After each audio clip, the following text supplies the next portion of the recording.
This is the first video of C programming र यो भिडियोमा चाहिँ हामी introduction र feature of C programming बुझ्छौं है त. So start गरौँ introduction बाट. So C programming is a general purpose programming language developed and designed by Dennis Ritchie है.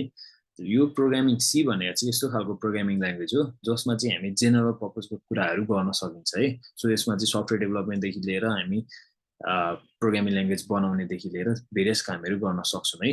So it is develop it can be used to develop the software like operating system, database, compiler हैन, अथवा हामीले कुनै पनि एउटा नयाँ programming language बनाउनु पर्यो भने पनि C को आवश्यकता पर्छ है. र it is often called as a middle level language है त. र हामी केमा जाउँ भने फिचर तिर लागौं.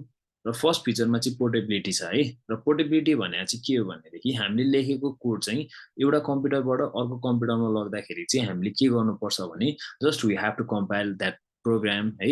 र समटाइम्स चाहिँ हामीले थोरै चेन्जेस पनि गर्न सक्नु पर्ने छ, तर मेजर चेन्जेस चाहिँ गर्नु पर्दैन है त.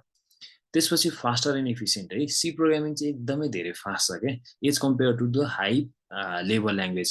र it is said that it is 45 times faster than Python programming language. र अरु प्रोग्रामिङ ल्याङ्ग्वेजहरु अथवा हाई लेभल ल्याङ्ग्वेजहरु भन्दा चाहिँ यो एकदमै फास्ट ल्याङ्ग्वेज छ है त. त्यसपछि हाम्रो के छ भने सपोर्ट स्ट्रक्चर अफ प्रोग्रामिङ है.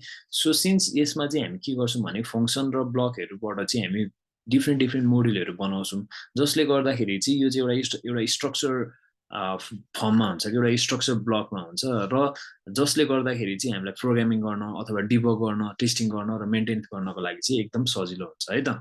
र यसको एक्सटेन्डेबिलिटी भन्ने एउटा फंक्सन छ, जो भनेको चाहिँ के हो भनेदेखि हामीले बनाएको एउटा कुनै पनि एप्लिकेसनमा चाहिँ कुनै पनि कुराहरू फिचर थप्नु पर्यो भने चाहिँ सी प्रोग्रामिङले सपोर्ट गर्छ है, सपोर्ट दिन्छ. किनभनेदेखि चाहिँ हामीले फंक्सनहरु बनाएर चाहिँ प्रोग्रामिङ गरे हुन्छौं, जसले गर्दाखेरि चाहिँ नयाँ फंक्सन थप्नको लागि चाहिँ सजिलै हुन्छ के. It's not a very hard. So जसले गर्दाखेरि चाहिँ यो एक्सटेन्डेबिलिटी चाहिँ सजिलो हुन्छ है त सी प्रोग्रामिङमा. र लास्टली हाम्रो फ्लेक्सिबिलिटी छ. फ्लेक्सिबल भनेको चाहिँ हामीले लेखेको कोड चाहिँ एकदमै फ्लेक्सिबल हुन्छ के. सो यो सी प्रोग्रामिङबाट हामीले सिस्टम एप्लिकेसन पनि बनाउन सक्छ र एप्लिकेसन सफ्टवेयरहरु पनि बनाउन सक्छ के.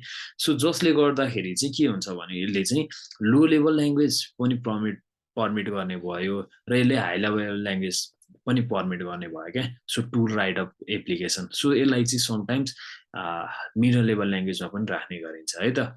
So thank you everyone. Keep loving and keep supporting. So यो भिडियोमा चाहिँ अथवा यो सिरिजको फर्स्ट भिडियो चाहिँ यो हो. सो आउने भिडियोमा चाहिँ हामी प्रोग्रामिङ तिर अघि बढ्छौं है त. Thank you.